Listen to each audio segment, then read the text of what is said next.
The City Council will host its annual volunteer recognition event on Monday, June 10th in Bayfront Park. Gathering begins at 5 p.m.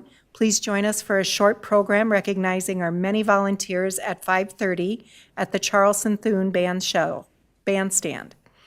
Council will also recognize our 2024 Community Builder Awardee at this event. Everyone is welcome. The City Council will host its first 2025 preliminary budget discussion at the City Council Workshop on June 24th at 5 p.m. Everyone is welcome. This is a great time to share your thoughts about our upcoming budget. We hope to hear from you. There are no other announcements this evening, and there are no proclamations at the desk. So with that, I will take a motion to adopt the final agenda. Motion to adopt final agenda. Second. I got a motion and a second. All in favor signify by saying aye. Aye. Any opposed? Motion carries. We'll move on to our next item, which is open forum. This is the opportunity for anyone to address the council on an item that is not on the agenda and not in application form that will be coming to the council at a future date. No one has registered to speak this evening, but if there's anyone in the audience who would like to address the council on an item that is not on the agenda and not expected at a future date, please approach the podium now. Seeing no one, we will move on to the next item, which is the consent agenda. Items on the consent agenda are routine, administrative, and do not require deliberation or are housekeeping items that are required by law. Consent agenda items are approved with one vote unless someone requests an item to be considered separately. Ms. Hardy, does staff wish to pull any consent agenda items for a separate discussion and vote this evening? Thank you, Mayor. Yes, staff would like to pull number 511, the Shoreland Tributary Ordinance. Very good. Is that the only one? That is the only one, Madam. All right. Anyone in the audience that would like to pull an item for separate discussion and vote? Or anyone on the council? All right. Please, clerk, please let the record reflect that item 5.11 has been pulled for further discussion. Council, may I have a balance of the motion for the balance of the consent agenda, please? Motion to adopt the balance of the consent agenda. Second. We have a motion and a second. All in favor signify by saying aye. Aye. Any opposed? Motion carries. On to item 5.11, which was removed from the consent agenda for separate discussion and vote. Mr. McCann, I believe you're going to lead us in that discussion, so please. Yes, thank you, Mayor and council members. So item 5.11 on the consent agenda is for a shoreland ordinance related to our tributary standards for lot width. This came from the DNR area hydrologist. Through a recent development that we were working with them on, we noticed that our standards do not reflect what the model ordinance has regarding lot width for lots within 300 feet of a tributary. So it's a very simple amendment just to strike the existing language and modify it to say a minimum lot width of 75 feet.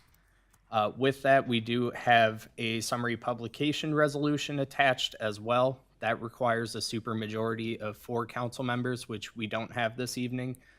So we recommend actually changing that motion to publishing the full publication instead of a summary publication. Very good. Council, questions? All right. Seeing none, do you have a sample motion for us, Mr. McCann? I do not have one available for the screen. I have it on the. All right, very good. So there's the 2 and the second one you said should not be a summary. It should be the full. Correct. Okay. So a motion to adopt the zoning code amendment ordinance for section 22-6 of the zoning code. Second. We have a motion and a second. All in favor signify by saying aye. Aye. Aye. Any opposed? Motion carries. The second motion, please. Motion to adopt the resolution approving the full publication for the shoreline tributary ordinance. Very good. Second. We have a motion and a second. All in favor signify by saying aye. Aye. Any opposed? Motion carries. Now moving on to our regular agenda. The first item on our agenda this evening is item 6.1, which is to adopt the 2024 Senior Advisory Committee Work Plan and Year-End Review. Kicking us off this evening is Assistant City Manager Alyssa Swanson. Ms. Swanson, welcome. Hello, Mayor, members of City Council. Thank you for having me here this evening. And what I'm here to do is actually introduce our esteemed Chair of the Senior Advisory Committee, David Kleinfelter. David, if you wouldn't mind coming up to the podium, and then my colleague Brian over here will click through the presentation. Sounds good. Very Thank good. you, Mr. Alyssa. Kleinfelter, welcome. Thank you, Deb. Good to be here. Chad, Andy, always good to be with you folks. I just recently saw an article in the AARP magazine, which I read regularly now since I'm a senior citizen. It said that over the next decade, the number of people in the United States over 65 will be larger than the number of people under age 18. So the whole country is aging. I looked around my neighborhood. The neighbor to our right has a senior that's graduating, empty house after that. Neighbor across the street had their last child graduate a year ago. And then catty corner is another family that has their last child graduating this year. So the neighborhood that we live in, Savannah Valley, seems to be following that same trend as the kids graduate and are moving away from home. Most of these seniors in the AARP publications says want a safe place to live. They want lots of activities appropriate for their age and their physical abilities, want to be able to get around, and they want to stay in their home as long as they can. Interesting, when I looked through the agenda for the things that we worked on in the Senior Advisory Committee this last year, that we hit a number of those in some ways, small or large.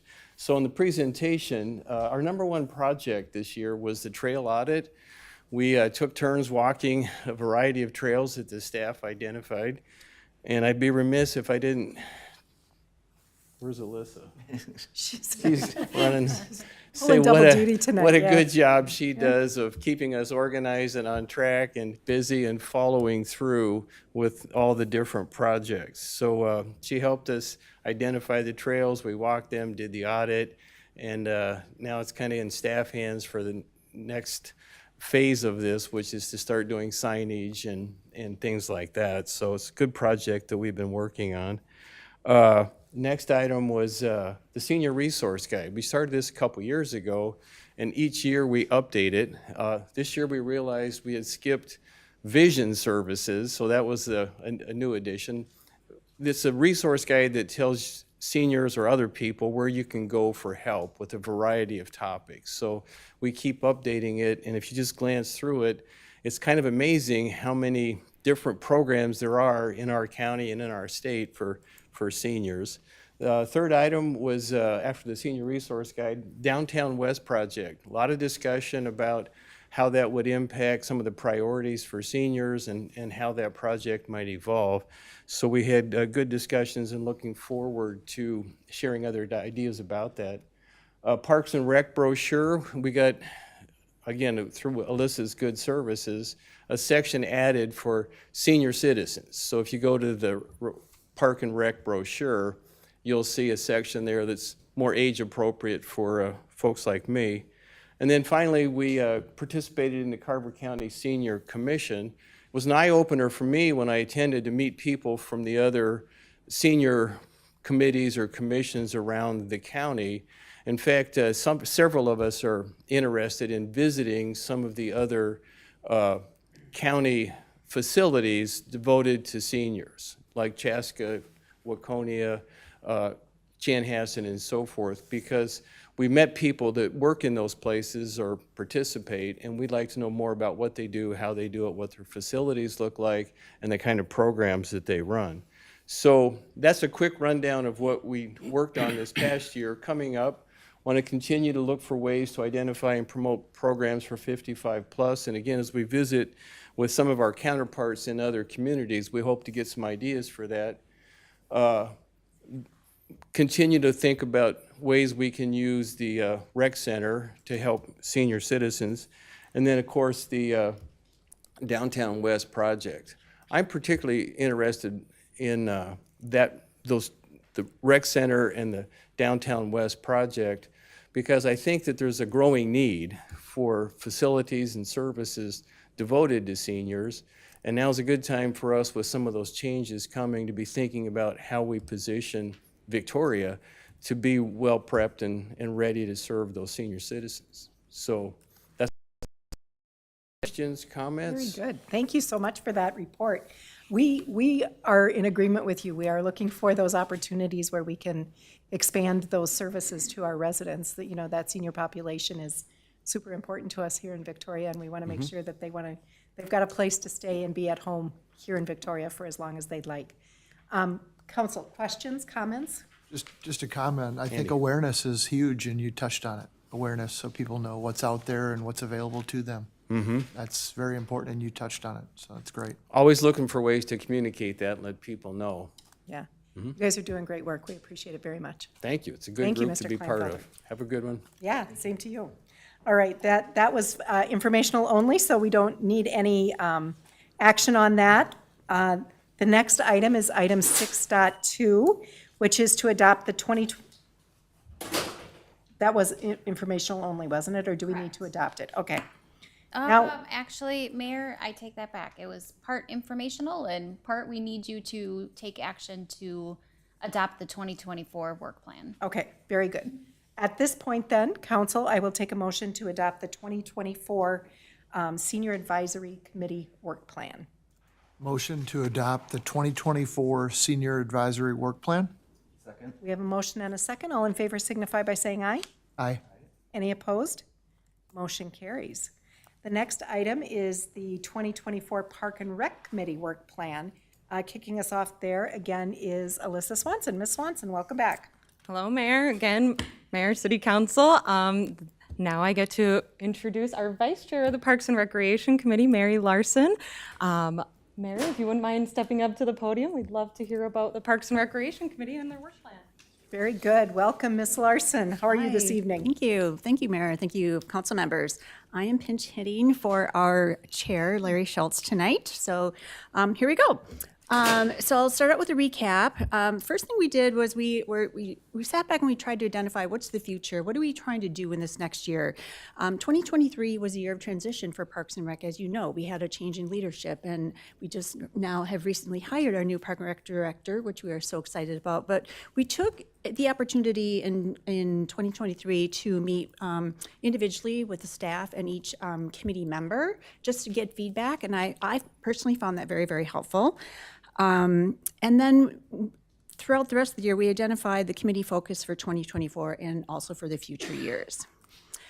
We did a park survey in 2023, and we had a little over 200 respondents, which Jenna tells me is a really good response because in her city, which is much larger than Victoria, they would get about that number in her big city. So we were really pleased with our results.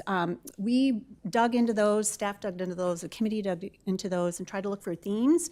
And we really are trying to address those concerns that citizens have about our parks going forward. Volunteer projects.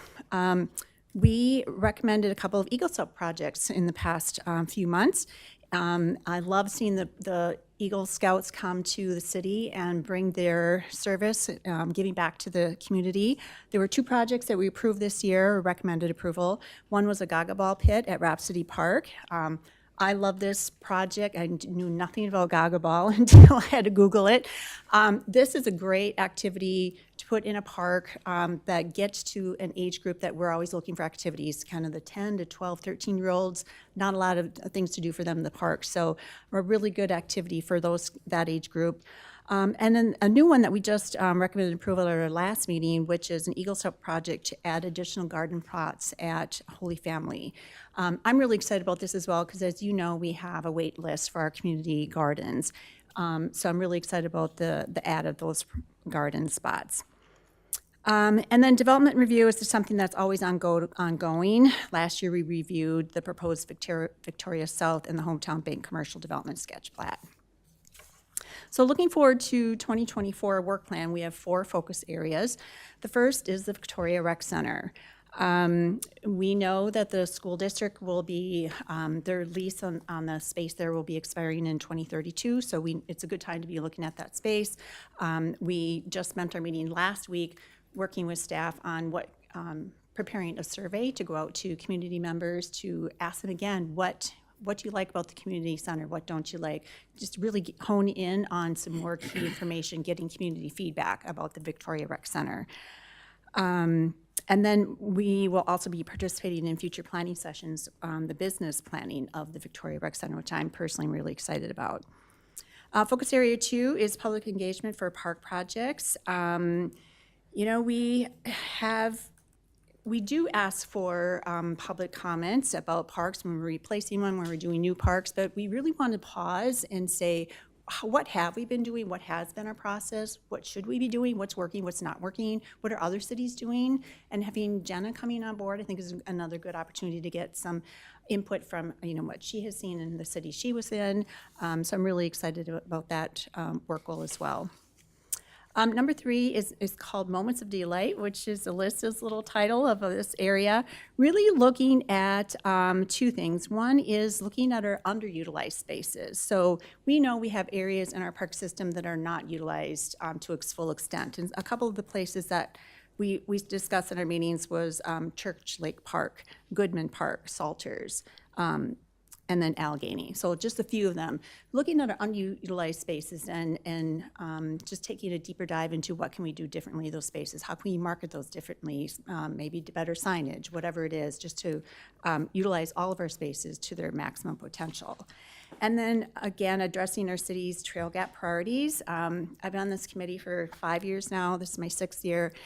And going through those trail gap priorities is an arduous task. We have a whole ranking system of how we rank those in priorities, but it's a great opportunity. We haven't done it in a couple years, so it's a good opportunity to roll up our sleeves and dig into that and see, do we have the right priority ranking currently? And then number 4 is the one I'm the most excited about, is our development, our west and our south growth areas. Defining our park needs and amenities for the future growth of our city. And then a specific topic was the future water access within the city boundaries. When we got the results from that park survey last year, one theme we heard over and over and over was water access. Whether it was beach access, a pool, a splash pad, whatever it was, people want access to water, public access to water within the city. So we heard that, and we're going to be looking at that and trying to identify and keep that in the forefront of our minds when we look at future park development to see how we can factor that in. And that is all I have. Are there any questions? Very good. This is so fun for us, and I'm so grateful for all the people who step up to volunteer on these committees for us. We have such a depth of wealth of knowledge within our committees, and people who are willing to roll up their sleeves and get to work and do good work for us, and we cannot be more appreciative of that. So thank you for all of that. I love how creative this Park and Rec group is, and how they think outside the box of what's missing, what do we want, how can we garner best practices from other communities, what are we missing? And I think I love how much effort you guys are putting into that. So thank you for all of that. Council, questions, comments? I would just say, I would echo what you said on the fact that, right, a lot of government stuff isn't always fun, right? It's roads and it's, developments, right? But it's like, this is the fun stuff. And so, yes, keep thinking outside the box, right? Like, I love the Gaga Ball, idea. And even like, I was just thinking, sometimes is something better suited somewhere else, right? And I think of the skate park, and I didn't see that used super often. I lived near that area when it was by the rec center, and now I drive by it in Lions Park, and it's being used all the time. And so I think, there's even opportunities of that, right? Like, what is something better suited somewhere else, or like, and things like that. So I think you have a great opportunity to, just think outside the box and have fun with it. Thank you. Councilmember Reif, anything? Excellent work. Thank you. Thank you. Yeah. Very good. All right, with that, thank you, Mary, and thank you for pinch hitting for Larry this evening.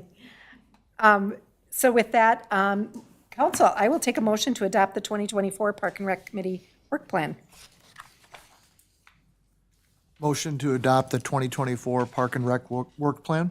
Second? We have a motion and a second. All in favor signify by saying aye. Aye. Any opposed? Motion carries. Next on the agenda is item 6.3, which is our Planning Commission Annual Work Plan and Year-End Review. And kicking us off on that this evening is City Planner Brian McCann. Mr. McCann, welcome back. Thank you, Mayor and council members. Yes, tonight we have Jarrett Kuhn, the Planning Commission Chair, in the audience, and he will give you a summary of their work last year and the plan moving forward. Mr. Kuhn, Chair Kuhn, how are you this evening? Thank you for inviting us into this.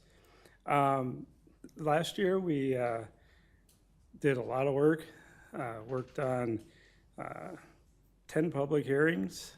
We did our annual orientation, which included open meeting laws and all kinds of discussion on procedures. We had a joint meeting with Parks and Rec.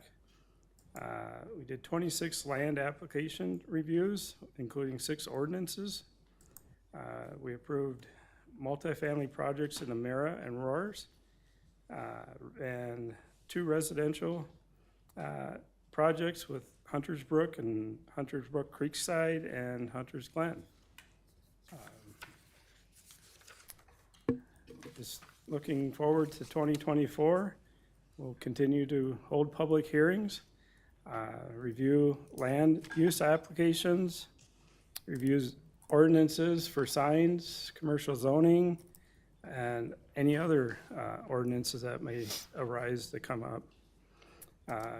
We'll start looking at the cannabis regulations that are coming forward, and hopefully we get some guidance from someplace. Downtown West is moving forward, and we are looking forward to looking at the South Growth area. Staff does a great work for us. It makes our job so much easier, and as you guys know, it's a pleasure doing what we do. So if you have any questions or. Very good. Thank you, Mr. Kuhn.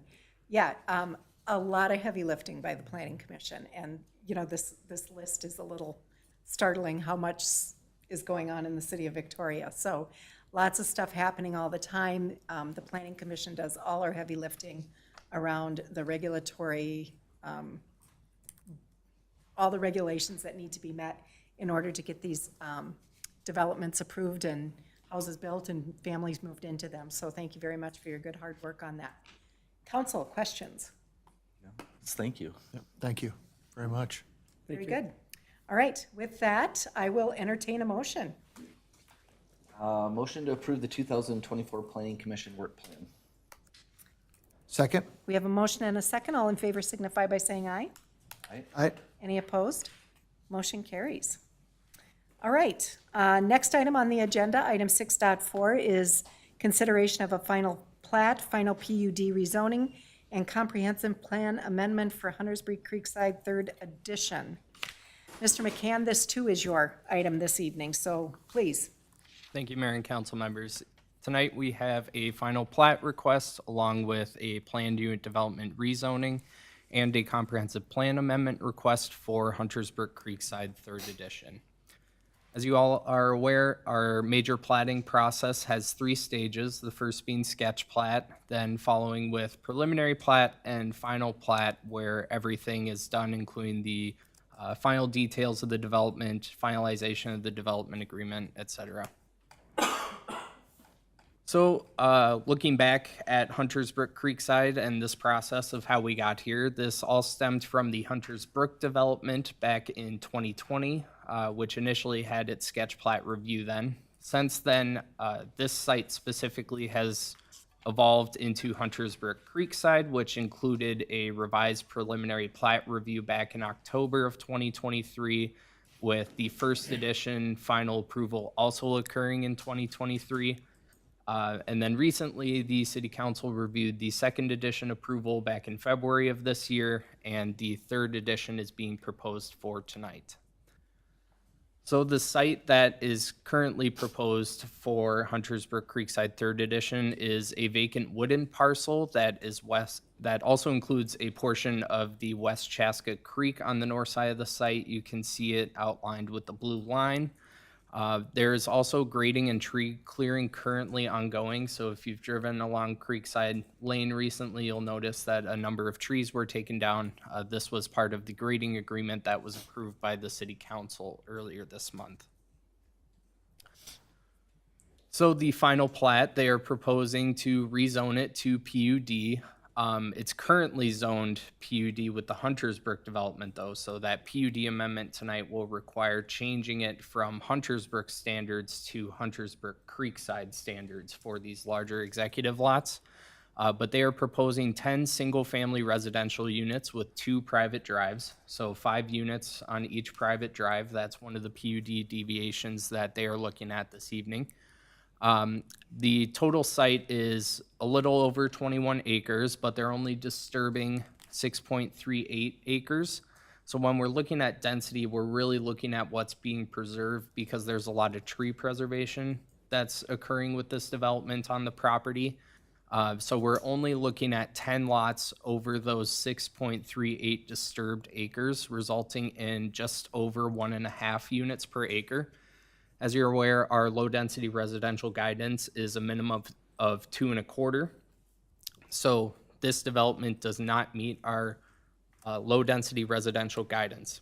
So with that, we've been discussing with the Metropolitan Council over the last several months about how this development could be approved, and they have recommended a comprehensive plan amendment. Now, with this application, we're considering a conservation residential district. What this would do is allow a lower density range to go down to 0.5 unit per acre up to 2.25, but it must have 2 components of environmental preservation. The first being wetlands or tree preservation components, such as this development, and that it also must be within the Shoreland Overlay District, which is also for this development. The reasoning we're going down to 0.5 unit per acre is because this development is proposing just over 1.5, but when they get to the 4th edition, which will only be 3 lots on approximately 3 disturbed acres, I believe, that density is going to fall down to 0.76. So we need to have something that accompanies that 0.76 unit per acre. So that's why we're going down to 0.5. Then looking at our Shoreland Overlay District standards, because of the distance in close proximity to the tributary, they are proposing to meet the maximum 25% impervious per lot. They would also be meeting the minimum 50% of open space for the entire development, and they would also meet our standards for tributaries regarding lot width as they currently stand prior to the ordinance this evening, as well as any lot standards outside of our current R1 zoning district. Moving on to tree preservation. So our wooded parcels require 40 trees per acre for replacement over the allowable 20% removal. So it's worth noting on this property, if you drive out there, it looks like there's a lot of tree clearing going on, but they are actually preserving 60% of the trees out there. The areas in the blue are the disturbed areas that I mentioned, those 6.38 acres. So when we're looking at the total amount of required replacement, they're only required to do 3.59 acres times 40 trees, which ends up being 144 3-inch trees that they have to place throughout the development for this 40% removal. Now looking at the landscaping, they're proposing 3 trees per lot, so that's only 30 trees of the 144 that they're required to replace. Those remaining 114 trees will be provided with the build-outs of these homes and will be part of the home building trees in the development agreement. The private drives do not require boulevard plantings because they will not be public roads, they'll be private drives, so they don't require those. Also, this development will be adjacent to other R1 zoning designations, so there's no buffer requirement. And as I mentioned, they'll have to plant those 114 trees later. Regarding transportation and access, they have the 2 private drives that I mentioned, which will be coming off of Creekside Lane, which is a collector road, which stems from County Road 11 along Game Farm Road, then works down west on Creekside Lane. Future development is anticipated to the west, so that Creekside Lane will extend further west in the future, just not with this development. For pedestrian connections, the collector road standards typically have sidewalks on both sides adjacent to residential. Some of our recent developments, we've required this as part of the approval process, but with this, I guess the applicant is seeking to only have sidewalk on a portion of the north side of Creekside Lane, with 2 pedestrian connections crossing to the south of Creekside Lane. So looking at this map I've drawn out here, I've highlighted our collector roads within the Huntersbrook development just to the north, and where we've required trails on both sides. That's because we have residential on both sides of the street, so we thought it was prudent to have sidewalks on both sides of the roads. We didn't do that with the Marsh Hollow development because these were outlots at the time and weren't proposing any residential development, so we didn't see the need for sidewalk being on both sides. But now we have the opportunity here with this parcel to the north with 10 private lots to have sidewalk on the north side if desired. There are some complications with that from the developer side. This would result in additional tree clearing, grading, retaining walls. So just something for consideration this evening. Regarding parkland dedication, this is, as I mentioned, stemmed from the Huntersbrook development. So Parks and Trails were satisfied with that development for a majority of the parkland dedication, but they did have a cash fee in lieu of some land that was still required. They provided that for the remaining Huntersbrook lots. As you may recall, at second edition, that covered 50 lots, but they only approved 48. So they still have a 2-lot credit to use here. So really what would be required for these 10 lots is only 8 lots of parkland dedication fee. And then when they get to 4th edition, they'll have to pay for those 3 lots as well. Regarding utilities, the parcels will be served with water and sewer from the private drives from Creekside Lane. And when it comes to stormwater management, they're subject to the CCWMO rules with review by the city engineer, and the developer is currently in the process with the watershed. Now, as I mentioned at the beginning, we are going through a rezoning from a planned unit development for the Huntersbrook PUD to a planned unit development for Huntersbrook Creekside. These meet most of our R1 general standards, except for that 25% impervious that I mentioned, and that portion of the 5 lots instead of 3 lots on a private drive. So with that, we are at the final stage of the process, which is an ordinance to be adopted at the final plat. The deviations I propose, or the applicant is proposing, it's really just the one deviation, the private drives, and the sidewalk along the collector road is more of a suggestion based on past developments. The private drive standard would be to allow 5 lots per private drive, while our current standard is a maximum of 3 lots. And then just for consideration this evening, to only allow the sidewalk on the south side with the 2 pedestrian connections from the private drives. With that, our planning commission reviewed this request with a public hearing at their meeting last Tuesday. We did notice and hold the public hearing. No one attended or commented, and staff did not receive any comments on the request. There was discussion regarding that sidewalk, as well as our shoreland requirements and the tree preservation standards and our wooded parcel, as well as the private street standards as it relates to parking. They wanted to see no parking signs, which is part of the applicant's proposal. And with that, they recommended approval of all the requests with a unanimous 7-0 vote. Going back to what was required at preliminary plat, they are currently satisfying or have already satisfied all of the conditions with the preliminary plat approving resolution. And if a final plat is desired for approval this evening, I've attached conditions that were also included in the case, including the approval of a comprehensive plan amendment by the Metropolitan Council. So with that, we've had some changes to the sample motions for you this evening. I'll start with number 2. We are looking for a motion to continue and not approve the resolution for a comprehensive plan amendment. The reason being is that also requires a supermajority of 4 members, which we do not have this evening. So we will need a motion to continue that to the next meeting instead. And then looking at the third motion, the ordinance does not have the 5 lots on a private drive listed, and it should. So the motion should include an amendment to allow 5 lots on a private drive for this development.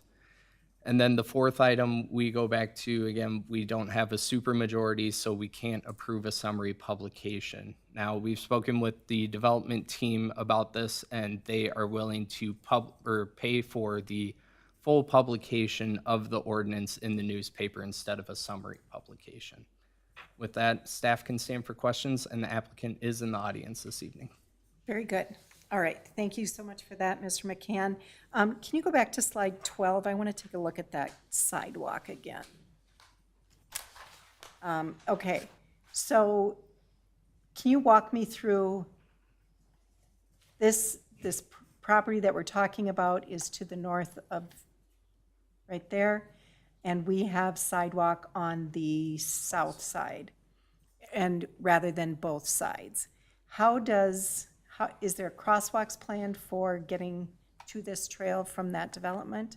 Correct, yes. So these 2 images on the screen here, the left side is the western private drive entrance. So what they're proposing here is a small section of sidewalk with a crosswalk to connect to the south side of Creekside Lane, which connects to the trail that leads all the way up and out to Highway 11.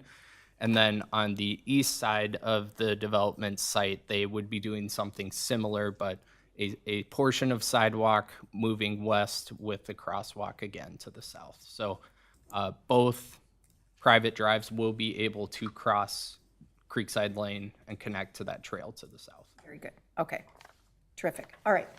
Council, other questions? I don't think I have any. I don't either. All right, so we've seen this thing a number of times, so now we're finally getting to the final of this. All right, so seeing no more discussion, let's go through these motions. Let's do these one at a time. So let's take that first motion. Motion to adopt the resolution approving the final plat for Hunters Brook Creekside, 3rd edition. Second. We have a motion and a second. All in favor signify by saying aye. Aye. Any opposed? Motion carries. I will entertain the second motion. Motion to continue the resolution approving submittal of a comprehensive plan amendment. Second. We have a motion and a second. All in favor signify by saying aye. Aye. Any opposed? Motion carries. And the third, please. Motion to adopt the ordinance rezoning the property to plan unit development with an amendment to allow 5 lots on a private drive. Second. We have a motion and a second. All in favor signify by saying aye. Aye. Any opposed? Motion carries. And then we do want to adopt a resolution approving a full publication of the ordinance. I'm going to make that motion myself as long as I'm already in it. I'll make a motion to adopt the resolution approving full publication of the ordinance rezoning the property to PUD.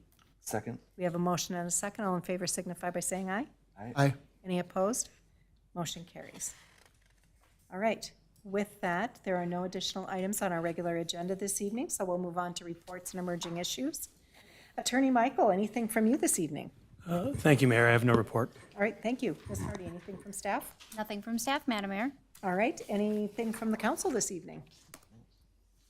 All right, I have nothing either.